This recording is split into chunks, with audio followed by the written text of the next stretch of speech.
My son's wife banned me from eating in my own home and said I was no longer welcome. I quietly closed just one file, and by the very next week, they understood who truly held the power.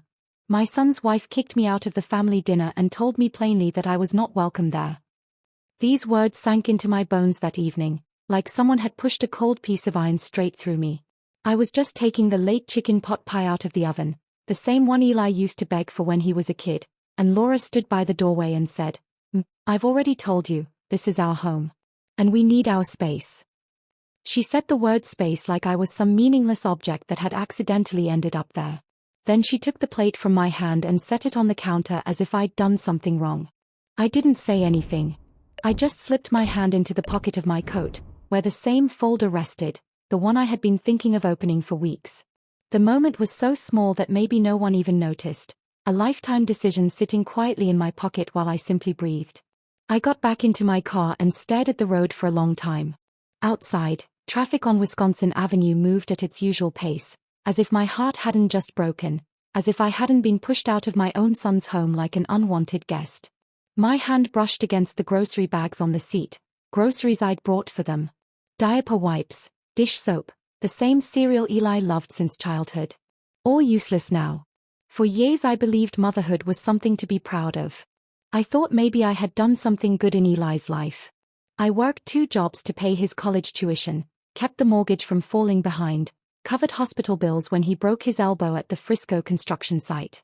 But that evening I wondered, maybe I'd made things too easy. Maybe that's why he didn't stand up for me when Laura told me to leave. He sat by the kitchen island watching videos on his phone like I was nothing more than a speck of dust drifting in the air. The next day, I went to my part-time bookkeeping job. The smell of that blue carpet always tired me out, but that day I was unusually quiet. The previous night kept replaying in my mind, yet something inside me had shifted, something solid and heavy, like I'd locked away a new room inside my heart. During lunch break, I took out that same folder. It was old, edges worn, but everything inside was neatly arranged. The house title, the property tax records, the contract showing that 72% of the mortgage payments had come from me because I had made the full down payment. Legally, the house was mine, and Eli's name was on it only because I had allowed it. I had never claimed ownership. I wanted the house to be for Eli, for his future family. But when someone kicks you out of dinner, you suddenly understand that respect is not optional. It is a boundary. And when boundaries are broken, consequences begin to shape themselves. That Friday evening, I opened the folder again. I made a small, simple decision, just one notification to attach to the file, one signature, and one email to send. Not an eviction, God forbid, I could never do that. It was merely a formal update of occupancy rights, something I had done before for my other properties. Just a note stating that the house would no longer be considered a shared residence unless all current occupants signed an updated lease. Legal, soft, but strong enough to make everyone pay attention. I hit send. I told myself it wasn't revenge, at least that's what I kept trying to believe. I did it to set boundaries. But the truth was that years of exhaustion, disrespect, and being ignored lived inside me. That email wasn't a volcanic eruption, it was the answer to a steady, unhealed wound. The following Sunday morning, Eli called. His voice trembled, as if he hadn't slept all night. Mom, we got your email. Laura's freaking out. She says we'll sign it, whatever you want, just tell us why you're doing this. I looked outside at the falling snow. Everything was white, clean, like the world was offering a restart. I said softly, I did what I should have done a long time ago. You both treated me like I was extra. But the house you think is yours, Eli, it's mine. I never reminded you because mothers don't do that. But you also never remembered that mothers are humans too. There was a long silence. Then he said, Mom, I'm sorry. And Laura's sorry too.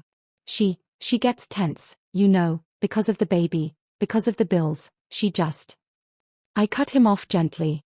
I understand. But what happened was not acceptable. Disrespect is not an accident, Eli. It's a pattern. And I won't be part of that pattern anymore. 2 days later, the two of them came to my apartment. When I opened the door, Laura didn't have the same arrogance she'd shown that night. She looked tired, nervous, maybe genuinely remorseful. She said softly, I'm sorry, Mrs. Turner. I shouldn't have talked to you like that. It wasn't fair. It was the first time she had ever called me Mrs. Turner, and strangely, hearing it made me realize I had already been standing outside that home, emotionally and physically. I invited them in. We sat around my small table, where I had placed just tea.